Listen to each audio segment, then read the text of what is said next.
षड्यंत्र है, उनको ही नीचता की पराकाष्ठा में पहुंचा दिया गया, फिर भी वो लोग उस पर अमल करते हैं।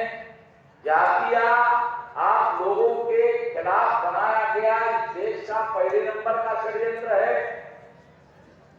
मगर इसके विरोध में आधुनिक भारत में क्योंकि तो वर्णा की जाति की व्यवस्था, ये तो जाति की व्यवस्था, ये तो बुद्ध के बाद की व्यवस्था है।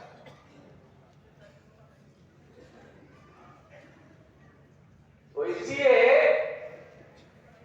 आधुनिक काल इस पर वास्तविक हमला जो है ज्योतिराव फुले के काल से शुरू होता है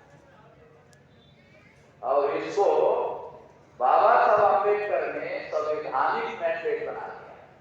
ये संविधान का आदेश है, ये जाति के समर्थन में नहीं है, ये जाति के विरोध में है। संवैधानिक मैंडेट जाति के समर्थन में, जाति के विरोध में है। ये लॉ ऑफ द लैंड है, संविधान लॉ ऑफ द लैंड है, यानी धरती का प्रधान कानून जाति व्यवस्था के विरोध में है। मगर केवल जाति व्यवस्था के विरोध में कानून बनाने मात्र से एक समाप्त होने वाली नहीं है। तो जो इस व्यवस्था के पीड़ित लोग हैं, वो सारे लोग दिमागी रूप से इसके विरोध में हो जाए, दिमागी रूप से इसके विरोध में हो जाए और व्यवहार में भी उसको अमल में लाने का काम करे। ये विचारधारा लेकर हम लोग चल रहे हैं और इस वजह से हमने एजेंडा बनाया 6,247 जाति के लोगों को जगाया जाए, उनको जोड़ा जाए, जोड़कर शक्ति का निर्माण किया जाए और शक्ति का उपयोग और प्रयोग जाति के आधार पर जो मानवता को विभाजित किया गया और व्यवस्था बनाई गई, विकृत व्यवस्था बनाई गई, उसको खत्म किया। ये इसको खत्म करने वाली एक विचारधारा बनाई गई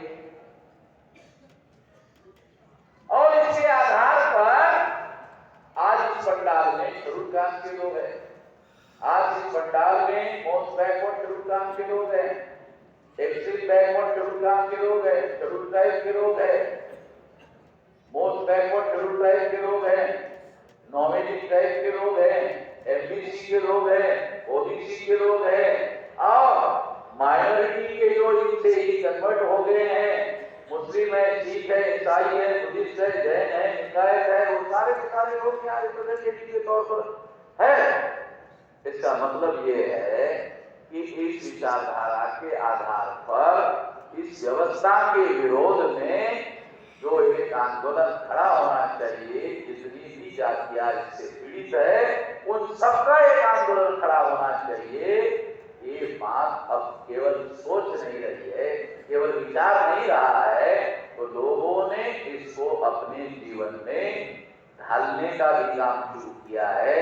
छोटे पैमाने पर क्यों न हो, मगर एक राष्ट्रीय स्तर पर 567 जिलों में और आने वाले 2025 तक 674 जिलों में और 2030 तक 6 लाख गांवों में ये विचारधारा पहुंच जाएगी और इसकी संगठित शक्ति निर्माण होगी। इस व्यवस्था के विरोध में बड़ा आंदोलन है।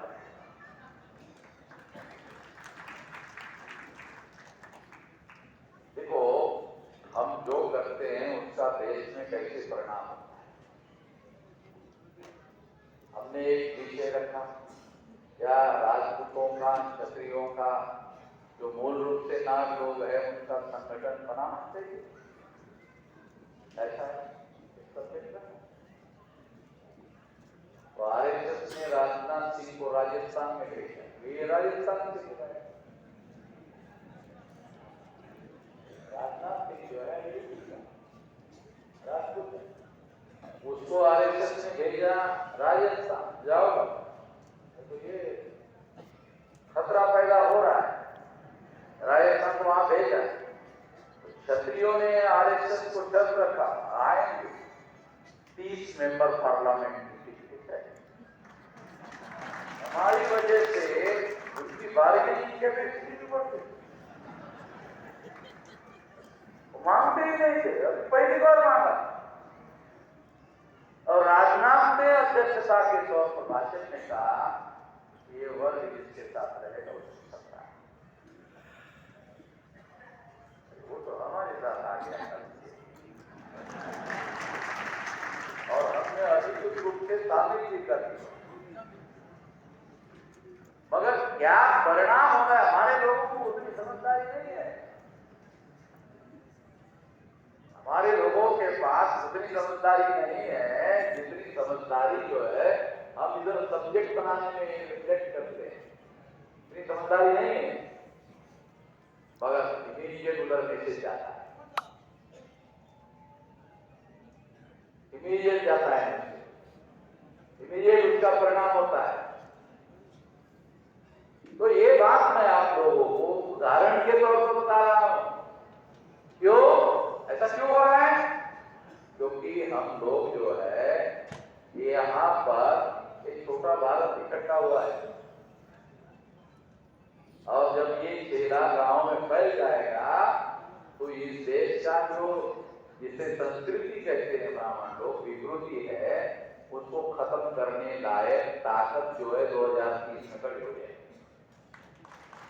और कितनी बड़ी ताकत खड़ी हो जाएगी जब इस पर हम लोग हमला करेंगे तो ये बच नहीं पाएंगे, बच नहीं पाएंगे। तो इसीलिए हो सकता है कि उन्होंने नेपाल को हिंदू राष्ट्र बनाया हुआ है कि रखो कोई तो देश वहां के तो हमको नहीं, इधर पाकिस्तान की तरफ जा नहीं सकते, चाइना की तरफ तो बिल्कुल भी नहीं जा सकते, तो नेपाल की तरफ जा सकते हैं। इसीलिए ब्राह्मणों की सरकारों ने नेपाल में वीजा नहीं लगता। और एक बात, नेपाल जाने के लिए वीजा नहीं लगता क्योंकि भागते आगे ये कि वीजा नहीं लगता। हम तो नहीं भगाना चाहते, हमारा कोई एजेंडा भगाने का नहीं है, ब्राह्मणों को भगाने का हमारा कोई एजेंडा नहीं है। जब मैं ये बात कहता तो बहुत सारे हमारे लोग नाराज हो जाते, मगर हमारा कोई एजेंडा नहीं। हाँ, इसका मतलब ये नहीं कि ब्राह्मण को विदेशी देखिए ये पकड़ को डीएनए को हम खुद ना करें। जो ब्राह्मण डीएनए के अनुसार विदेशी है हमारे पास ऐसी कोई पावर नहीं है कि उनको उनका डीएनए चेंज किया जाए। कोई पावर हमारे पास है नहीं उनका डीएनए चेंज किया जाए। डीएनए के अनुसार वो विदेशी है, वो यहाँ रह सकते हैं, इंसान के खुद बनकर रहे। ब्राह्मण घोषित करे कि नहीं हम इंसान है, ब्राह्मण नहीं। अरे इंसान होना है तो क्या जरूरत है? मगर जब आप इंसानों में अपने को ब्राह्मण घोषित करते हैं तो दूसरों को नीचा घोषित करते हो ना। जब आप अपने को ब्राह्मण घोषित करते हो तो अगर आप दूसरों को नीचा घोषित नहीं करते तो ऑब्जेक्शन नहीं होता। मगर जब आप अपने को ब्राह्मण घोषित करते हो तो तब तमाम सारे लोगों को आप अपने से नीचा घोषित करते हो। ये ऑब्जेक्शन है, ये हमको बहुत ज्यादा ऑब्जेक्शन है। ये बात इसलिए हम कह रहे हैं कि इंसान का खुद बनकर है। वैसे ब्राह्मण लोग जितने भी बच्चे अफ्रीका यूरोप में पढ़ने के लिए भेज रहे हैं उनको एक मैसेज दे के भेजते हैं कि वहां पढ़ाई करो, वहां नौकरी ले लो, वहां का सिटीजनशिप मिलता है तो ले लो, आपको भी बुलाओ। ऐसा कर रहे हैं क्योंकि उनको मालूम है कि अमेरिका यूरोप वाले ऐसे ही किसी आदमी को अपने देश में आने नहीं देते। जब वीजा के लिए एप्लीकेशन करवाते हैं ना यूरोप अमेरिका वाले, वो पूछते हैं अधिकारी है कि कुछ कमाई वमाई करना है तो चेन्नई में कुछ चेन्नई का मालूम चेन्नई किया जबकि उसका इनकम होने के बावजूद भी उसका इनकम था रिजेक्ट किए। मैं काल्पनिक नहीं कह रहा, जिसका पर्याप्त इनकम नहीं होता है उनको ये लोग पीला तक नहीं देते, आने नहीं देते, बराबर। सतपाल को मालूम है पैसे वाला आदमी है, कम से कम 800 है।